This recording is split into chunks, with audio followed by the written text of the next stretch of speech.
विद्या भारती। सखी सहेली। सुनने वाली सभी सखियों सखाओं को और बुआ आपको मंजरी वर्मा का प्यार भरा नमस्कार। नमस्कार नमस्कार। और हमारे बहुत सारे साथियों को, या बल्कि हमारी भी कहें ना तो कल वाले कार्यक्रम की खुमारी उतर नहीं रही। सही बात है बुआ। हमारे साथी ने लिखा हुआ है कि आज भी सखी सहेली कार्यक्रम के अंतर्गत हमारी ओर से आप सभी सखा सहेलियों और सभी श्रोता भाई बहनों और आप सबको लिखा है, हम दोनों के लिए लिखा है कि स्वागत है और अभिनंदन है। बिल्कुल, उन्होंने सखाओं को भी जोड़ दिया। वैसे तो कल बहुत अच्छी तादाद में हमारे सखा जुड़े रहे और सभी लोगों ने भाग लिया और सभी अच्छे अच्छे संदेश भेज रहे थे और इतना आनंद से भरे हुए थे, तो हम लोग को देखकर ही अच्छा लग रहा था कि उनको पसंद आ रहा था प्रोग्राम। और वाकई में बुआ हम लोग ने भी बहुत एंजॉय किया इस प्रोग्राम को। तो सभी को एक बार फिर से हार्दिक धन्यवाद देते हैं कि एक साथ जुड़ने के लिए और जन्मदिन को बहुत खास बनाने के लिए। जी हाँ, बिल्कुल। जब भी हम अपने श्रोताओं से मिलते हैं तो खास हो जाता है, लेकिन अगर किसी विशेष अवसर पर मिले तो जाहिर है कि चार चांद लग जाता है। बिल्कुल लग जाते चार चांद। तो भाई आज बात होगी, जैसे आपने अभी बोल ही दिया है। हाँ। तो बस 4 अंक का प्रयोग कहाँ कहाँ होता है इस जी पर? कुछ ऐसे ही 4 दिन की चांदनी, 4 चांद लग जाना और कहाँ कहाँ आप प्रयोग में लाते हैं बोलचाल की भाषा में। और वैसे भी जो मुहावरे जो भूल भी हम रहे हैं उनको भी इसी बहाने हम याद कर लेते हैं। बिल्कुल बिल्कुल। और इसी तरह हम बात करेंगे गुड़हल गुणों से भरपूर, इसके बारे में बात करेंगे। और गीत मंजरी में आज का विषय लिया है हमने साजन।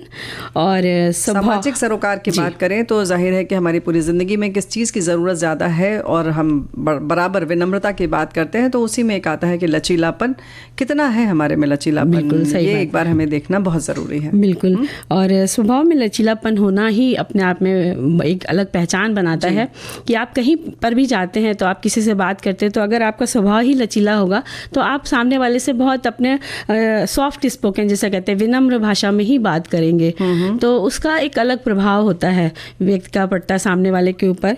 और जैसे कहते हैं कि प्रकृति के बारे में भी यही है कि अगर वो लचीली उतनी होती है, प्रकृति की पत्तियां सब सॉफ्ट तरीके से झूलती रहती है। और आंधी और तूफान जब भी कहा जाता है उसमें जो बहुत अकड़ के पेड़ खड़े होते हैं बिल्कुल भी झुकना पसंद नहीं करते हैं, वो गिर जाते हैं। और जो लचीले पेड़ होते हैं तो जो है ना कि प्रकृति ने उन्हें बनाया है, लेकिन अपनी प्रकृति जो है वो हम खुद संभाल सकते हैं। इनसे सबक ले सकते हैं कि किस तरह से घास जो होती है वो कितनी भी तेज आंधी आए लेकिन बिल्कुल झुकी रहती है। एक तो विनम्रता रहती है, उतना ही उसमें लचीलापन है कि आप उसे दबाइए और फिर वो खड़ी हो जाती है जितना उसे खड़ा होना है। तो ये लचीलापन जो है हमारी ज़िंदगी में होना बहुत ज़रूरी है। वैसे भी किसी एक दर्शन या आपने एक कुछ अपना एक कहते हैं ना सिद्धांत बना लिया, हमारा ये सिद्धांत है, या एक संकल्प ले लिया, अगर आप उस पर बिल्कुल स्टिक कर गए, चिपक गए और उससे आप थोड़ा भी इधर उधर खिसकने को तैयार नहीं हैं तो जाहिर है कि आपने एक अपने चारों तरफ दीवार खड़ी कर ली है और किसी को ना आप आने दे रहे हैं ना आप खुद बाहर निकलने दे रहे हैं। सही बात है। ना निकल रहे हैं तो ऐसे में समझ लीजिए कि कितने सीमित हो गए आप। बिल्कुल, आप कट्टे कट्टे से रहेंगे, लोग आपसे मिलेंगे लेकिन आप उनसे मिलना नहीं चाहेंगे। बिल्कुल, मतलब लोग भी नहीं मिलना चाहेंगे 4 दिन बाद। मंजरी बिटिया, कहाँ कौन मिलना चाहेगा? आप एक छोटे से समझ लो एक कमरे में रहने जैसा है, छोटे से, जिसमें कि शायद बिल्कुल आपके चारों तरफ दीवार खड़ी है, तो न तो आप कुछ देखना चाह रहे हैं ना समझना चाह रहे हैं। लचीला वही होता है जो सारे वातायन, सारी खिड़कियां, सारे दरवाजे खोल कर रखे कि जितनी भी खुशबू है, हवाएं हैं, ज्ञान के जो भी प्रकाश है वो आए और आपके पास जो है वो आप दें लोगों को। बिल्कुल सही बात है। और देखिए संदेश में भी लिखती हैं कि जब बांस में लचीलापन रहता है तो ऊ से कितनी सुंदर सुंदर, मतलब उससे कितनी सुंदर सुंदर टिकाऊ उपयोगी चीज़ें बन जाती हैं। जैसे उसमें कठोरता आती है वो टूट जाता है, वैसे ही अपना स्वभाव नम्र बनाकर, विनम्र होकर परिवार समाज को आप मजबूत बना सकते हैं। स्वभाव में लचीलापन ख़त्म कर घर परिवार में विघटन आ जाता है। जी बिल्कुल सही बात है। तो अगर संबंधों को खूब अच्छे से पोषित करना है, उसमें मिठास भरनी है, तो स्वभाव में लचीलापन ज़रूरी है। हमारे साथी लिख रहे हैं कि व्यक्तित्व का एक गुण है लचीलापन। जी बताता है कि कोई व्यक्ति किस हद तक परिस्थितियों में बदलावों का सामना और समस्याओं और कार्यों के बारे में नए रचनात्मक तरीकों से सोच सकता है और तनाव या विपरीत परिस्थितियों में अपना रुख दृष्टिकोण को बदल के अपनी सोच ध्यान को स्विच ऑन करने की क्षमता रखे और परिस्थिति जन्य मांगों के अनुकूल ढलकर जीवन संतुलित रख सकता है। तो भाई याद जब हम कुछ करते हैं तो जाहिर है कि फिर उसके लिए भी थोड़ा सा अपने में तब्दीली लाना बहुत ज़रूरी है, क्योंकि हम अक्सर बहुत ऐसे हो जाते हैं कि जो हम सोच रहे हैं, जो हम भी कर रहे हैं, बस यही ठीक है और हमें इससे खिसकने की कोई ज़रूरत नहीं है। चाहे उसके बाद आपके पास कितनी भी महत्वपूर्ण चीज़ आ जाए, कहीं ना कहीं आपके दिल के कोने में ये लग भी रहा होगा कि नहीं ये बहुत हद तक ठीक है, लेकिन एक होता है ना क्या मंजरी बेटा कि धीरे धीरे हम अपना एक स्वभाव, एक अपना व्यक्तित्व बना लेते हैं, गढ़ लेते हैं, भले ही वो खराब हो। हमें कभी कभी पता चलता है, हमारी अंतरात्मा कहती है कि ये ठीक नहीं है, हाँ, लेकिन तुम्हें इसे देखो दिक्कत हो रही है, वो देखो अच्छा लग रहा है, वो काफ़ी है और लचीला है, लोग उसे पसंद भी कर रहे हैं, समाज में हर जगह वो अच्छा है, लोकप्रिय हो रहा है और सफल भी हो रहा है, लेकिन फिर भी लगता है कि अब हम इस खोल से बाहर कैसे निकलें, क्योंकि वो उन्होंने ऑरा ओढ़ लिया है, वो बाहर ही नहीं आना चाह रहे हैं। अपनी सोच कहना चाहिए, जो उनकी सोच है ना वो नकारात्मक होती जा रही है, वो पॉजिटिव में आ ही नहीं पा रहे हैं। तो स्वभाव में लचीलापन तो हम दूसरों के दिलों में आसानी से अपनी जगह बना लेते हैं। कहते हैं जो पेड़ फलों से भरे होते हैं वही झुके रहते हैं, अर्थात यदि आप सौम्य हैं, आपके स्वभाव में लचीलापन है, तो आपका यही स्वभाव लोगों के दिलों में घर कर जाएगा। और तो, देखिए इसमें लिखते हैं कि व्यक्तित्व में मजबूती के लिए व्यक्ति में लचीलापन होना जरूरी है। व्यक्ति चाहे किसी भी क्षेत्र का हो, लचीलापन उसके व्यक्तित्व का एक ज़रूरी हिस्सा है। इसके बिना वह सामूहिक रूप से काम नहीं कर सकता। हाँ, क्या बात है, बल्कि सही बात है कि अगर हमें कहीं किसी समूह में काम करना है, कहीं जैसे कि मान लो जैसे शादी विवाह घर में है, कहीं एक कमरा सजाना है या कोई भी एक चीज़ को करना है, जुट के काम करना है, तो जाहिर है कि अगर आप में लचीलापन नहीं है तो नहीं कर पाएंगे। जाहिर है कि वो कहेगा दाएं चलो तो हम तो कहेंगे भाई बाएं ही चलो, है कि नहीं? यही होता है ना आमतौर पर जो अकड़ू लोग होते हैं, तो उसमें बड़ी दिक्कत हो जाती है। ऐसे मौके पे रूठ जाते हैं, किनारे बैठे रहते हैं। हाँ, तो फिर उनको कोई पूछता भी नहीं, सोचता भाई इनको ऐसे शांत रहने दो, सबसे अच्छा है। और जो अच्छे स्वभाव का होता है उसको चार काम बता दिए जाते हैं कि चलो तुम ये कर लाओ। तो देखिए इसी तरह एक और संदेश है कि स्वभाव में लचीलापन ज़रूरी है। मुझे लगता है कि आज की आवश्यकता है, अगर हमको सभी को साथ घर बाहर लेकर चलना है तो स्वभाव में नरमी आवश्यक है। अपने अड़ियल रवैये से हम अपनी बात तो मनवा सकते हैं, पर एक या दो दफ़ा बार बार नहीं। आज समय के साथ चलने के लिए लचीलापन रखना बहुत ज़रूरी है, पर इतना भी नहीं कि लोग हमें इस्तेमाल करने लग जाएं। ये बहुत ज़रूरी बात है कि जब ज़्यादा लचीलापन होता है या बहुत आप तुरंत सामने वाले के लिए कुछ करने लग जाते हैं। लचीलापन का ये मतलब नहीं है कि आप अपने लिए भी तो फ्लेक्सिबल होंगे, उसमें आप में फिर गुंजाइश है कि अगर आपको लगा कि ये हमें इस स्वभाव से, इस काम से ये हमें इस्तेमाल कर रहा है या कुछ हमारा गलत प्रयोग हो रहा है, तो आप फिर बदल जाइए ना। हाँ। हर वक्त हर स्थिति के लिए लचीलापन है, ये विनम्रता वाली बात नहीं है। लचीलापन का ये मतलब है सिर्फ हर वक्त विनम्र होना नहीं है। लचीलापन थोड़ी अलग चीज़ है ना। अगर आपको यहाँ लगता है कि नहीं, यहाँ थोड़ा सा आपको अकड़ के रहना है, थोड़ा सा दिखाना है कि थोड़ी सी हमारे में सख्ती भी है, तो आप उस पर आ जाइए, बिल्कुल, है ना। अगर धारा जैसी बह रही है वैसे आपको बहना ही पड़ेगा, तभी आप सफल हो पाएंगे। तो सफलता के लिए लचीलापन इसलिए बहुत ज़रूरी है। अगर आपके पास समय है और आप जैसे कि कहीं हंसी खुशी के माहौल में जा रहे हैं, तब आप उतनी गंभीरता का जो खोल है आपका उसको उतार दीजिए। लेकिन कहीं अगर आप जा रहे हैं ऐसी जगह पर जहाँ पर वाकई पढ़ाई लिखाई का माहौल है और आपको लगता है कि नहीं यहाँ पर मजाक आदि नहीं चलेगा, तो जाहिर है कि फिर आप इधर आ जाइए, बिल्कुल, है ना। ये लचीलापन ज़रूरी है, बिल्कुल। और ऐसे लचीलापन, जैसे अगर हम शरीर की बात करें तो शरीर में भी लचीलापन होना बहुत जरूरी है ना, क्योंकि अगर लचीला होगा तो हम हर तरह से अपने कार्यों को कर सकते हैं, हमारी फिटनेस बढ़िया रहेगी, है ना। तो भाई देखो, फिटनेस बढ़िया रहेगी तभी लचीलापन रहेगा। सही बात है जी हाँ, बिल्कुल। तो बहुत सारी तरह से यही ज़रूरी है कि लचीलापन रखा जाए। जैसा मौसम हो उसी तरह से, जैसे हम खान पान में अपने तब्दीली लाते हैं, जैसे कि अभी बारिश होती है तो हम पकौड़ियाँ शुरू कर देते हैं, और जब गर्मी होती है तो हम उस तरीके के थोड़े हल्के सुपाच्य भोजन लेते हैं। तो बिल्कुल ऐसे ही मौसम के अनुरूप जैसे हम अपना कपड़ा बदलते हैं, बाल है उसका विन्यास बदलते हैं, घर में कूलर आदि लगाते हैं या ठंडी चीज़ों का प्रयोग करते हैं, बिल्कुल वैसे ही अपने स्वभाव में भी जो स्थिति सामने है, जो वातावरण है, जैसा व्यक्ति आपके सामने है, वैसा आपको भी स्वभाव में लाना चाहिए और वैसा ही व्यवहार करने में ही भलाई है। वैसे तो भाई आपकी मर्जी है, हमारी ज़िंदगी हम जैसे रह सकते हैं। तो हम बात कर रहे थे स्वभाव के बारे में, लेकिन अब हम बात करेंगे चार लोगों की बात करेंगे जो हमारे हटने के बाद हमारे स्वभाव के बारे में बात करते हैं। ये देखो कितनी अड़ियल है। बिल्कुल बिल्कुल। तो सारी जिंदगी जो हमारी वो उन चार लोगों के सुनने में, कहने में, उनकी बातों को सोचने में, उनकी प्रतिक्रिया के बारे में गुजर जाती है। और कहते हैं कि जिंदगी सिर्फ 4 दिन की है। हाँ। तो 2 जो है आपने ऐसे गुजार दी और 2 वैसे गुजार दी, तो बचा क्या? हाँ, वही कहते हैं ना, 4 दिन की चांदनी और फिर अंधेरी रात, इस तरह की बातें होती है। और 4 अंकों की जब बात चली है तो कहते हैं भाई चौकड़ी मार के बैठ जाओ, तो फिर होगी ढेर सारी बातें। 4 तुम कह लेना, 4 हम कह लेंगे, 4 हम कह लेंगे, 2 तुम कह लेना, 2 हम कह लेंगे।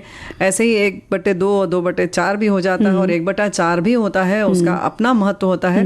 और 1/4 का महत्व तो हम सभी जानते हैं। बिल्कुल। और इसी तरह है कि 4 अंगुल की छलांग मत मारो यार, मतलब बहुत ज्यादा उछल रहे हो। सही बात है ना। वैसे 4 अंक का प्रयोग कहाँ कहाँ भाई? 4 अंक 1000 का प्रतिनिधित्व करता है, हमारे साथी लिख रहे हैं।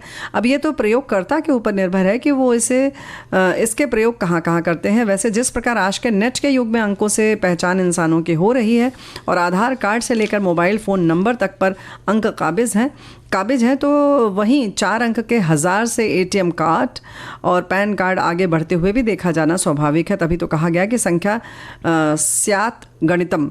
अब ये गणित प्रयोगकर्ता के ऊपर निर्भर है कि इसके लिए कहा गया है कि तत्र योजकस्तु दुर्लभ, तो तत्र योजकस्तु दुर्लभ। तो ये भाई इन्होंने बड़ी अच्छी बात लिखी है। बात बिल्कुल सही है। हम अगर पिन में तो खैर 6 अंक होते हैं, लेकिन ये ATM कार्ड की बात हो या पिन जो आता है, एक टाइम का पासवर्ड जो आता है वो आता है, OTP जिसे कहते हैं, वो भी 4 अंक का ही अधिकतर आता है। और अक्सर कभी आधार का नंबर मांगा जाता है तो अंतिम 4 अंक मांगे जाते हैं। कभी कभी आपके फ़ोन के अंतिम 4 अंक मांगे जाते हैं। और हमारी जो जन्म सन जो चलता है वो भी 4 अंकों का ही रहता है। और 4 जब बहुत सारे बच्चे एक जगह बैठे बातें कर रहे होते हैं तो कहा जाता है कि ये चंडाल चौकड़ी क्या कर रही है यहाँ पर। ऐसे जुमले सुनने को मिलते हैं। और वही होता है कि जहाँ 4 यार मिल जाए वहाँ रात हो गुलजार। तो इस तरह की बातें होती है। तो देखिए बातें चल रही थी 4 के बारे में, है ना। 4 चीज कभी बासी नहीं होती। तुलसी का पत्ता, बेलपत्र, गंगा जल और कमल दल। हमारे साथी लिख रही हैं कि गोस्वामी तुलसीदास जी के कथानुसार 4 चीज बहुत दुखदाई भी है। मूर्ख सेवक, कंजूस राजा, झगड़ालू पत्नी और कपटी मित्र। तो इस तरीके से यानी कि पत्नी से मतलब हर लोग बहुत गलत निकालते हैं। जीवन साथी की बात है, चाहे वो पति हो या पत्नी हो, सही बात कोई भी अगर झगड़ालू है तो गृहस्थी जो है वो बहुत दुखदाई हो जाती है। बिल्कुल। और एक लिखते हैं कि 4 शब्द का प्रयोग अनेक प्रकार से हिंदी भाषा में हुआ है। चतुर्भुज विष्णु जी को कहा जाता है, 4 मुख ब्रह्मा जी, 4 वेद ऋग्वेद, यजुर्वेद, सामवेद और अर्थवेद, 4 युग सतयुग, त्रेता, द्वापर और कलयुग। और 4 अवस्थाएं होती हैं, शैशवावस्था, बाल्यावस्था, किशोरावस्था, वृद्धावस्था। और इसी तरह 4 दिशाएं, पूर्व, पश्चिम, उत्तर, दक्षिण। तो भाई इस तरीके से जो चीज़ें हैं देखी जाती हैं। और हमारे साथी लिख रहे हैं 4 जैसे 1954 इस तरीके के अंकों का प्रयोग सन बताने में। और जब मोबाइल नहीं थे तब घर में रखे स्थायी फ़ोन का कोड भी होता था, फिर भी जो किसी की भी ID बनाने में काम आता था। तो बातें बहुत सारी हैं। 4 शब्द का प्रयोग हिंदी भाषा में हुआ है। चतुर्भुज विष्णु जी को कहा जाता है, है ना। 4 मुख ब्रह्मा जी, 4 वेद ऋग्वेद, यजुर्वेद तुमने बताया ही है। ये वाला शायद हो चुका है। ये जो शब्दों में लिखा है, 4 पाई चौराहा, 4 दरवाजा, 4 मीनार, कुछ मुहावरे कहावतें भी उन्हें याद आ रही हैं। लिख रही हैं हमारी साथी, 4 दिन की चांदनी और फिर अंधेरी रात, 2 और 2 4, 14वीं का चांद, बातों बातों में एक बात आ गई याद। कभी कभी मम्मी बहुत थक जाया करती थी, काम खत्म नहीं होता, सब बच्चों की फरमाइश बढ़ती रहती थी। मम्मी बहुत झुंझला कर कहती, मेरे 4 हाथ तो है नहीं जो मैं जल्दी से काम कर दूं। जी बात बिल्कुल सही है। 2 ही तो हाथ है, 4 हाथ तो है नहीं। बिल्कुल। और सूरदास की लिखी हुई एक भजन याद आ रहा है जो कृष्ण जी के लिए था ना, मैया मोरी मैं नहीं माखन खाई हो, 4 पहर बंसी बट बट क्यों सांझ परे घर आयो। तो 4 पहर, ये यहाँ पर भी 4 पहर का प्रयोग किया गया है। 2 पहर के बाद 2 और आ जाता है तो 4 पहर हो जाता है। बहुत ही सुंदर भजन है उनका ये। और इसी तरह देखिए 4 बातें सुनकर चले गए, 4 पैसा कमाने लग गए, चार में तो अपने संसार। आप को बहुत कुछ समझने लगे। हाँ, ये होता था। और जी हाँ, चार पैसा क्या कमाने लगे कि अपने आप को पता नहीं क्या समझते हैं। चार पैसे नहीं कमाओगे तो काम कैसे चलेगा? काम कैसे चलेगा? चार लोगों के बीच में बैठो तो जरा ठीक से बैठा करो या ठीक से बोला करो। और चार बातें सुन भी लोगे तो हर्ज क्या है? हर्ज क्या है, ये भी कहा जाता है। और चार में संसार, अथर्ववेद, सामवेद और आदिवेद हैं। और सतयुग, त्रेता, द्वापर, कलयुग, ये चार युग हैं। धर्म, अर्थ, काम, मोक्ष, ये चार पुरुषार्थ हैं। साम, दाम, दंड, भेद, ये चार नीतियां हैं। सत्य, धर्म, पवित्रता, दान, धर्म के ये चार पैर हैं। देखो ऐसे बहुत सारी चीज़ें हैं। और मुहावरों की अगर हम बात करें तो वाकई मज़ेदार बातें होती हैं। और कहते हैं ना कि पूरी ज़िंदगी गुजर जाती है किसी की और कहते हैं चार लोग क्या कहेंगे। कहते हैं जब पैदा हुए तब का पढ़ लो, क्योंकि चार लोग क्या कहेंगे। बड़े हुए नौकरी लगा लो, ठीक से पढ़ लो, नहीं तो नौकरी नहीं लगेगी तो चार लोग क्या कहेंगे। फिर शादी कर लो, नहीं हो रही है शादी, चार लोग क्या कहेंगे। बुढ़ापा ऐसे ही आ गया उनका जब, तो उन्होंने कहा कि भाई अब वो चार लोग मिले तो हम बताएं, चार डंडे से उन्हें मारे कि कहाँ थे, मेरी पूरी ज़िंदगी तबाह कर रखी थी, उन्होंने जीने नहीं दिया। तो ये चार लोग कह के हमारे माता पिता या हमारे जो भी अभिभावक होते हैं हमारी पूरा काम करवा लेते हैं, तो उसका मज़ा भी और है। ये जो चार लोग होते हैं जो कभी दिखाई नहीं देते हैं, है ना, लेकिन उनसे पूरी ज़िंदगी हमारी चलती रहती है, उनके आगे पीछे, बिल्कुल कह सकते हैं। तो भाई हमारे साथियों ने बड़ी वेद पुराण की बात कर दी और ये कह रहे हैं कि बाकी सब चीज़ों के साथ साथ इन्होंने आगे ये भी लिखा है, प्राण तत्व, जल तत्व, तेज तत्व एवं प्रकाश भगवान विष्णु के चार हाथ से नियंत्रित है। और नारी की चार अवस्था, या हमें लगता है सभी के लिए ये है चार अवस्था जो है हमारे जीवन की है, बाल्यावस्था, तरुणी और प्रौढ़ावस्था और वृद्धावस्था। ये चार अवस्थाएं हैं, सभी के जीवन की हैं। और एक बात और है कि मतलब जो पूरी चार चीज़ों की जब बात होती है तो इसमें बहुत सारी चीज़ें आती हैं। दिशाएं वैसे तो चार हैं, लेकिन कहते हैं 10 दिशाएं हैं और चारों दिशाओं की भी बात की जाती है। जी हाँ। और देखिए इसी तरह होते हैं चार ऋतुएं होती हैं, जो ग्रीष्म, वर्षा, शरद और हेमंत ऋतु होती है। जी हाँ। और हमारे मतलब हमारे साथी ने भी लिखा है कि सनातन धर्म की ये खूबी है कि यहाँ चौमासा जो मनाया जाता है वो भी चौमासा जो होता है, जो 12 महीने में जो 4 मास होते हैं उसमें ख़ास धर्म पूजा के लिए होता है, क्योंकि उस समय बारिश होती है तो लोग निकलते नहीं हैं और जहाँ रहते हैं वहीं रहते हैं, तो वहाँ वास करते हैं। बिल्कुल। तो हम ठहर जाते हैं, क्योंकि जाहिर है कि सब जगह जो है जीव जंतु निकलते थे पहले, और सारे साधन नहीं थे, लोग पैदल जाते थे या ऐसी गाड़ियों से जाते थे जहाँ जीव जंतु का खतरा रहता था। तो ऐसे समय में कहीं कोई यात्रा नहीं करता था, और ये उस ज़माने की बात थी। और एक समय होता है कि उस समय आप कुछ ना करें, क्योंकि खेती बाड़ी के ही लोग हम लोग हैं, कृषि प्रधान देश है हमारा। जब खेती नहीं होगी तो कुछ नहीं होगा, तो उस समय बैठ के आप भगवत भजन कीजिए, कहीं कथा होती रहती है उसको सुनते हैं लोग। तो जब एक ठहराव सा आ जाता है। बिल्कुल बात कर रहे थे ना हम लोग चार अंक से जुड़े हुए कुछ बातें और उनसे जुड़े हुए बहुत सारे मुहावरे जो हैं।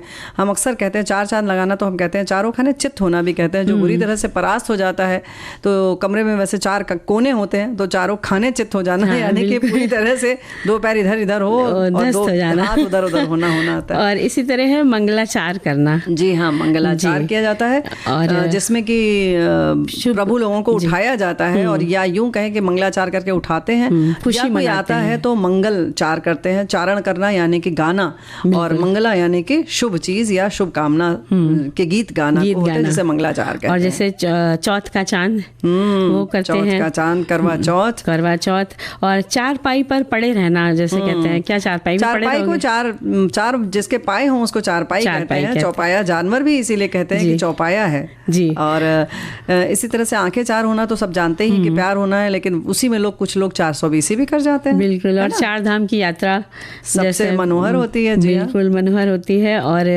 4 हाथ की जबान होना या 4 मेघ करना, जिसे कहते हैं। एक और है मुहावरा कि औधा या चित्र डालकर चारों हाथ पैर डालकर मेघों से बांध देना, 4 मेघ करना बोलते हैं। तो इस तरह बहुत सारी बातें होती हैं जो 4 अंग से जुड़ी रहती हैं। 4 कदम साथ चलना भी बहुत महत्वपूर्ण रखता है। 4 चांद लगाना तो हम सब जानते हैं, चारों खाने चित्त हो जाना। लेकिन इसके संग संग एक बात और होता है कि एक होती है कि कहते हैं कि अंतिम समय में भी 4 लोग कंधा देते हैं, और ये बहुत महत्वपूर्ण यात्रा होती है। इस यात्रा में भी 4 लोग जो होते हैं वही कंधा देते हैं, तभी आपकी वो यात्रा भी पूरी होती है। तो इस तरीके से चार अंक को छोटा नहीं समझना है, उसकी इतनी महत्ता है। चार है चाहे दो है, अभी तो दो की भी हम बात करेंगे आने वाले दिनों में। अभी तो आज 4 तारीख थी, इसलिए हम लोग 4 की बात की। और हमारे एक साथी ने बड़ा अच्छा याद दिलाया है कि विविध भारती में सखी सहेली जो कार्यक्रम है 2004 में शुरू हुआ था। क्या बात तो सही समय से अंकों की शुरुआत हुई तो है। 4 पैसे कमाना और 4 बतरस साथ रहने पर टकराना, 4 बर्तन साथ रहने पर टकराते हैं। आदमी कहता है ना 4 बर्तन जहाँ साथ में रहते हैं तो टकराते ही हैं। तो इसके संग संग ये भी कहा जाता है 2 दूनी 4 का चक्कर भी है। तो भाई अब हम लेकर हाजिर हो गए साजन को। बिल्कुल जी हाँ, साजन आज हमारी विषय है गीत मंजरी का 7 जन्मों का बंधन, रस्में वादे निभाने वाले साजन, तुम संग चल दी मैं तो चली कहाँ, चली पी के नगर पर, आज बदला है मौसम, रंग बिखरे हैं सजन, जीवन में कैसी बहार आ गई, जैसे बारिश की पहली फुहार आ गई, तन बदन में अगन, शीतल लगे पवन, दिल के तारों में आज कोई सुर सजा गया है। स्वप्न पलकों पे झिलमिल चमकने लगे, साजन तुम संग चली हम भी महकने लगे, कौन सा राग छेड़ रही रागनियाँ, बज उठ रही है मेरे पाँव की पायलियाँ, हाथ मेहंदी रचे खनकने लगी ये हरे कांच की चूड़ियाँ, मौसम भी बदलने लगा सा है। दिल तो अब पूरी तरह से साजन का दीवाना हो गया है। इन आँखों के काजल, बालों का गजरा, माथे की बिंदिया, पाँव की पायल कहाँ मान रही है, हर पल बस साजन की याद दिला रही है। तुम संग साजन हर पल खुशियों के रंग बिखेर देता है, प्यार का एहसास लाज की चुनर ओढ़ लेता है। आज उनकी आँखों में छलकते हैं प्यार के तराने, आज उनकी आँखों में छलकते हैं प्यार के तराने, पहली बार जो उनसे नजरें मिली बस दीवानी सी हो गई, खो गई कहीं। उस खोने में भी दिल को करार मिला, सच साजन तुम्हारी प्रीत कुछ कुछ दिल को भाने लगी है। साजन का घर आंगन और वो गांव जहाँ उनका बचपन बीता, आज फिर उसी जगह हम तुम मिलकर पहुँच गए, कुछ तुम जैसा कुछ मुझ जैसा बचपन खिलाएंगे, तुम्हारे प्यार की छाँव तले साजन दिन महीने साल यूं ही खुशनुमा गुजर जाएंगे, सजनी की तो बस यही एक चाहत होती है। दिन बदले ऋतुएं बदले, साजन तुम्हारे आने की आहट पर सुनने को बेचैन हो जाता है दिल, और कब से तुम्हारा इंतज़ार करने लग जाता है। हमने जो ख्वाब सजाए थे साजन वो सच होने जा रहे हैं, सारी फिजाएं हमारे मिलन के गीत गा रही हैं और मैं तो चल पड़ी। तो गीत मंजरी में हम लोग घूमे साजन के घर अलग अलग स्थितियों में, और मन बुद्धि चित्त अहंकार 4 तरह के अंतःकरण बताए गए हैं, ये हर जगह लागू होते हैं। ये भाई हमने जोड़ दिया, लेकिन हम फिर पुराने विषय पर आ गए। 4 अंक में बहुत सारी जानकारी हमारे साथियों ने लिखकर भेजी है, और ये भी एक मैसेज है। प्रत्येक प्राणी की 4 स्थिति होती है, जागृत, स्वप्न, सुषुप्ति या तुरीय अवस्था, ये 4 अवस्थाएं होती हैं। ऐसे ब्रह्मानंद, आत्मानंद, विद्यानंद, सांसारिक विषयानंद, ये 4 आनंद जीवन के बताए गए हैं। चौपाई में 4 लाइन होती है, रामचरितमानस की चौपाइयों का संकलन है। 4 अंक के जातक की विशेषताएं इन्होंने अलग अलग लिखी हैं, लेखन, संपादन, वकालत, चित्रकारी, स्पोर्ट्स डिजाइनर, आयुर्वेद, प्राकृतिक उद्योग, व्यापार, ये सब इन्होंने लिखा है, और जीनियस होते हैं ऐसे लोग। और बुआ एक जन लिखते हैं कि अच्छा हुआ 4 सखी सहेली में प्रोग्राम 4 सखियां नहीं करनी, वरना हम किसकी सुनते, चारों की सुनते हैं। हम लोग इतने 4 करोड़ लोगों को सुनाते हैं, तो आप हमारी भी सुन लेते हैं, ऐसा क्या है। खैर ये बात बिल्कुल सही है आपने कही। और हमारे साथी लिख रहे हैं राजस्थान में कहावत बहुत प्रसिद्ध है, 4 दिन रापावणा, आया है सो जाएगा, राजा रंग फकीर, कोई सिंहासन चढ़ चले कोई बंधा जंजीर। और देखिए लिखते हैं कि 4 किताबें पढ़ ली क्या खुद को गवर्नर समझता है, 4 पैसे कमाओगे तब पता चलेगा, 4 पैसे में बिकती है आज के दौर में ईमानदारी। और कहा जाता है कि 4 लोगों के बीच में भाई हमारी भी कोई इज्जत है। और ये तो बाकी हम लोग कहते ही रहते हैं कि 4 लोग कहेंगे तो क्या सोचेंगे, ये सब बातें, लेकिन 4 दिन की आई हुई बहू, इसके ऐसे तेवर, ये तो बहुत सुना जाता है। बिल्कुल। और 4 दिन दुकान में टिक कर बैठ जाओ तभी आएगा पैसा करना। जी। और वो आई और 4 बातें सुनाकर चली गई। जी हाँ, ऐसे ही होता है, वो आए और 4 बात सुनाकर चलेगा, भी चली गई, लोग लगा देते हैं, ये हमें बिल्कुल पसंद नहीं है। देखो है कि नहीं? जी बिल्कुल। थोड़ा ठीक से ज्यादातर चलना चाहिए। ये क्या 4 कदम चलते हैं, और कुछ लोग कहते हैं 4 कदम भी चला नहीं जाता। और इसी तरह अंत में बड़ी खास बात यह है कि आज 4 जून है, और इसीलिए ये हम कार्यक्रम लेकर हाजिर हुए हैं। तो हो सकता है हम 5 अंक पर कल बात करें, तो तैयार रहिएगा आप लोग। तो भाई समय समाप्त हो रहा है, इसलिए आप समझ रहे हैं कि गुड़हल जो है वो हम समेट लेते हैं, और फिर जल्दी ही उसका कुछ बनाकर बताएंगे। बिल्कुल बताएंगे। एंटी एजिंग काम करता है, तो समझ जाइए कि किस तरह से वो समय को रोक लेता है। लेकिन इस समय हम समय नहीं रोक सकते। बिल्कुल। तो मंजरी वर्मा और बुआ का नमस्कार स्वीकार कीजिए।